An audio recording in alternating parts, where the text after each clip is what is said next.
I'm going to be very brief because I know a lot of people can hit the road. I just want to make a couple of comments. So at the Army War College in Carlisle, Pennsylvania, our mission statement really hasn't changed since the early 1900s. The Secretary of War then was Eli Root. He was President Teddy Roosevelt's Secretary of War. The Spanish-American War just happened. It hadn't gone very well. The mobilization wasn't well. The whole thing was a bit of a mess. We can not debate the pros or cons of even having that war, but when he was starting the War College, he said to study and confer on the three great problems of national defense, military science, and responsible command. And we haven't really changed those, almost 120 years later.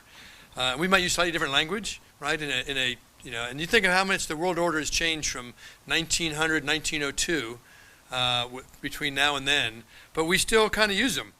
We might use slightly different, instead of national defense, we probably say national security. And we all know national security over the long haul includes economic security and political risk and all the other things. It's really the whole of governance that applies to a country. Military science now we would probably broaden to be the interagency art of governance of a country. And responsible command is really responsible leadership. So we still use those same three frameworks today.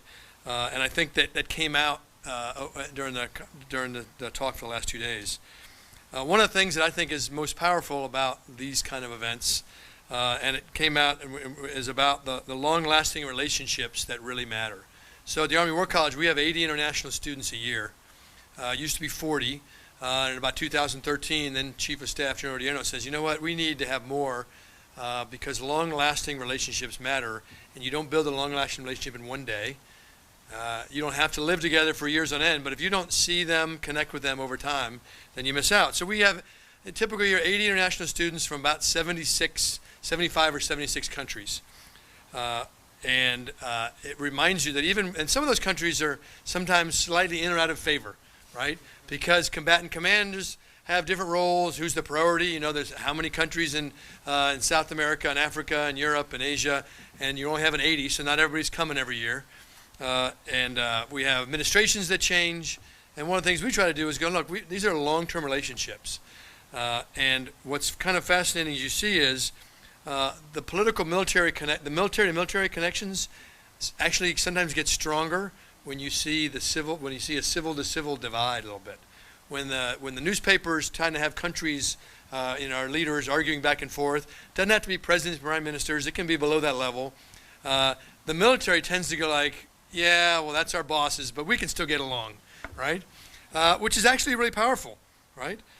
Because those connections really mean a lot. I'll give you one short story about it. We had a retired Army Lieutenant General who was, I think, War College class of 75, so it was a while ago. And he was a missile defense expert.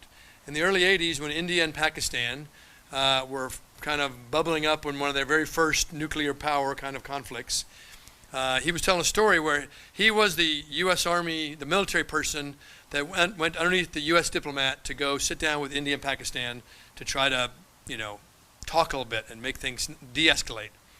And he said the opening meeting went really poorly because you can expect India, Pakistan, it's going to start that way no matter what. Well, when the first meeting was over, they were having coffee outside. He and the Indian officer looked at each other, they kind of recognized each other and figured out they'd both been at the Army War College at the same time. They were not friends, right? They didn't know each other well, but they started talking about, like we do when you come to Kingston, if you cross paths here, about good restaurants and things you did and things you studied, and they kind of made a connection. And then you fast forward, went back into meetings again, it wasn't going well. Somehow the Pakistani officer, they figured out, had also gone to the Army War College at a different time.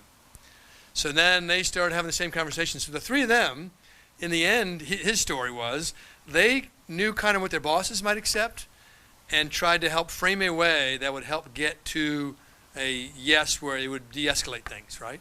Sometimes usually that's led by diplomats, but the military role in helping to make that come to fruition happens.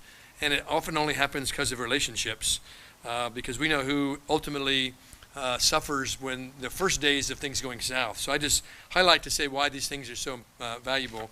And the last one, and I was on this panel because Dr. Ike Wilson, who's the head of our Strategic Studies Institute, couldn't come at the last minute.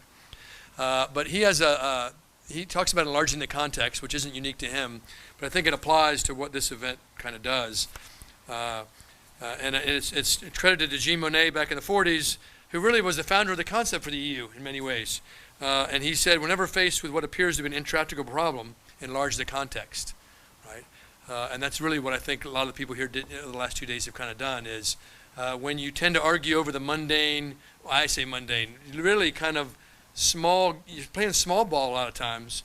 You got to back up, get out of what you're trying to argue about on some this or some that, and get back in the larger context, which has really been the success of the world order, which is we can disagree, we can have arguments about the Suez Canal and Vietnam and Desert Storm and Iraq and Afghanistan and One Belt, One Road and all these other things.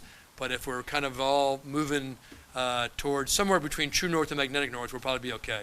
So safe travels, everybody. Thank you.